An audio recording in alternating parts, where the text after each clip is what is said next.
21화 아버지의 빈의자. 어두운 밤 진이가 코알라 인형을 손에 꼭 쥐고 뒤척이다가 잠에서 깨어난다. 진이가 코알라 인형을 꼭 끌어안는다. 그리고 침대에서 내려와 희미한 불빛을 길삼으며 문 쪽으로 걸어간다. 형아. 진이가 코알라 인형을 꼭 끌어안고 거실로 나온다.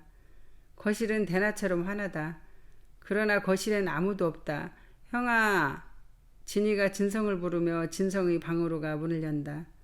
방 안은 어둠만이 가득하고 진성은 보이지 않는다. 돌아서는 진이의 눈에 눈물이 고인다. 형아. 진이가 흘러내리는 눈물을 닦아내며 거실로 가 아버지가 살아계셨을 때 앉던 의자로 가 작은 몸을 아버지가 안아주시던 것처럼 의자에 푹 안긴다. 진이가 코알라 인형을 꼭 끌어안고 차츰차츰 의자에 푹 파묻힌다. 진이의 눈에선 계속해서 눈물이 흐른다. 진이가 눈물을 손으로 닦아낸다. 하지만 눈물은 다시 흐르기 시작한다. 진이가 울다가 서서히 다시 잠이 든다.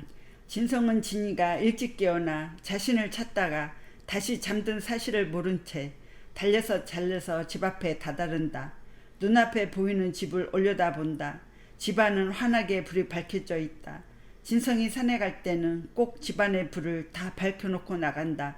혹시나 진이가 자다가 깨어서 나왔을 때 어두우면 무서워할까봐 꼭 불을 다 밝혀놓고 집을 나서기 때문이다. 진성은 진이가 자다가 깨어나 자신을 찾다가 아버지가 앉아 계시던 의자에서 다시 잠이 든 사실을 모른 채 조용히 대문을 열고 안으로 들어간다. 진성이 마당을 지나서 현관문을 조용히 열고 집 안으로 들어간다. 진성이 조심해서 현관문을 열고 안으로 들어오니 진이가 아버지께서 집에 계실 때 늘 앉아 계시던 의자에 파묻혀서 코알라 인형을 끌어안고 자고 있는 모습이 보인다. 진성의 눈가가 촉촉해진다. 진성이 다가가 쪼그리고 앉아 진이가 자고 있는 모습을 사랑이 담긴 그윽한 눈으로 본다. 그러다 진이의 눈가에 얼룩진 눈물 자국을 보게 된다. 진성의 눈에서 하염없이 눈물이 흐른다. 진성이 진이를 꼭 끌어안는다. 진성이 한참을 그렇게 안고 있다가 진이를 안아 올려서 진이 방으로 가 진이를 침대에 눕힌다. 진이가 옆으로 누우며 코알라 인형을 가슴에 끌어안으며 잠꼬대처럼 말한다. 형아. 진성이 진이 머리를 다정하게 만지면서 작은 소리로 말한다. 형아 왔어. 더 자. 형아가 아침 준비하고 깨울게. 진이가 새근새근 잘 잔다. 대답은 이것으로도 진성에게는 충분하다. 진성은 진이가 자고 있는 모습을 그렇게 한참이나 바라다 본다. 진성이 볼을 타고 계속해서 눈물이 흐른다. 진성이 커다란 손으로 흐르는 눈물을 닦아낸다. 진이가 진성에게 잘 자고 있으니 걱정하지 말라는 듯이 평온한 얼굴을 하고 잘 잔다. 진성이 그때서야 안도를 한다. 진성이 진이가 깨지 않게 조용히 일어나 방을 나온다. 진성이 거실로 나와 진이가 자신을 찾으며 앉아있던 예전에 아버지가 앉아 계시던 의자로 가 진이처럼 다리를 올려 끌어안고 의자에 파묻혀 생각에 잠긴다. 제임스의 작업실은 산동네에 있는 작은 집이다. 집은 작지만 마당이 넓어서 제임스가 선택한 집이다. 제임스는 강남에 아파트가 있다. 하지만 생활은 주로 산동네 이곳에서 한다. 사람들은 제임스가 도시적인 사람인 줄 안다. 그렇게 생각하게 만든 것에는 생김새도 한몫한다.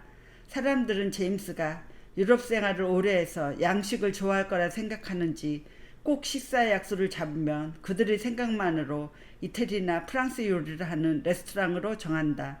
하지만 정작 제임스는 한국 음식을 제일로 좋아한다. 제임스가 가장 잘 먹고 좋아하는 음식은 된장찌개나 김치찌개이다. 제임스는 왜 자기가 이 음식을 좋아하고 집착하는지 자신도 알지를 못한다. 하지만 예전에 아주 오래전에 아주 맛있게 먹었던 것 같은 기억이 아닌 희미한 감정적인 느낌이 느껴지는 그런 음식이어서 일 거라는 생각을 해보기는 한다. 그것도 엄마가 해주었던 것 같은 맛을 김치찌개와 된장찌개에서 느끼게 된다. 제임스는 그 기억 아닌 느낌만의 기억을 가지고 오늘도 김치찌개와 된장찌개를 아주 맛있게 자주 먹는다. 제임스는 지금 작업실로 사용하고 있는 이 집도 그러하다. 언제였는지 정말인지는 알 수는 없지만 예전에 아주 오래전에 살았던 것 같은 느낌적인 느낌이 들어서 구입하게 된 집이다. 이 동네는 항상 뭔가로 시끄럽고 또 웃음소리도 넘쳐난다. 그리고 밤에는 개 짖는 소리가 요란하게 들리기도 한다. 그런데 제임스는 이런 소리들이 하나 신경에 거슬리지 않고 다정한 소리들로만 들린다. 예전에도 익숙하게 들었던 것 같은 그런 다정한 소리로 들릴 뿐이다.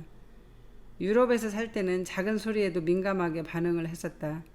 그런데 이곳에서 작업을 하고 있을 때 들려오는 소리들은 하나도 신경이 쓰이지 않고 오히려 작업하는데 활력이 되고 마음이 따뜻해지기까지 한다. 정으로 다가온다. 제임스는 요즘 며칠 동안 그림을 그리지 못했다. IF조차 한 번도 잡지 못했다. 오늘도 밤새 화폭 앞에 앉아만 있다. 누군가를 그리고 싶은데 그 사람이 기억에 남아있지 않다. 희미한 모습조차 떠오르지 않는다. 제임스가 그렇게 혼이 다 빠져나간 사람처럼 미동도 하지 않고 생각에 잠겨 앉아 있는데 아침 햇살이 열어놓은 문을 통해 들어와 반짝인다. 제임스가 눈이 부신지 두 손으로 얼굴을 비비며 일어나 주방으로 가 물을 끓이고 컵에 믹스커피 2개를 뜯어서 넣는다. 제임스는 언제부터인지 모르지만 한국에 와서는 집에서는 꼭 믹스커피를 타 마신다. 그것도 꼭 한 번에 2봉지를 넣고 탄다. 제임스는 단 것을 별로 좋아하지도 않고 커피도 항상 진하게 내려서 마셨는데 지금 집에서 타 마시는 믹스커피가 너무 맛있고 좋다. 제임스는 자신의 변해가는 습관들이 신기하기도 하고 왜 이러는지도 궁금해진다. 그러나 싫지는 않다. 뭔가 따뜻한 것이 생기는 느낌이어서 오히려 편하고 좋다. 제임스는 커피잔을 들고 창가로 가 햇살이 잘 들어오는 바닥에 앉는다. 햇살이 들어와 제임스를 싫지 않은 적당한 따뜻함으로 감싸 안아준다. 제임스가 여름날의 따뜻한 햇살을 즐기며 커피를 마시는데 누구 집 개인지 앙칼지게 짖어댄다. 앙칼지게 짖어대는 것을 보면 아마도 귀여운 작은 강아지일 것이다. 작은 녀석이 앙칼지게도 짖네. 너 무서운 거지? 나도 안다 그 마음. 나도 어려서는. 제임스가 혼잣말로 중얼거리며 커피를 마시는데 누군가 대문 여는 소리가 난다. 제임스가 시선을 마당으로 준다. 아침 햇살이 눈부시도록 아름답게 마당에 서 있는 큰 나무를 통해 들어온다. 22화 지니와 카레라이스 편을 기다려주세요. 감사합니다.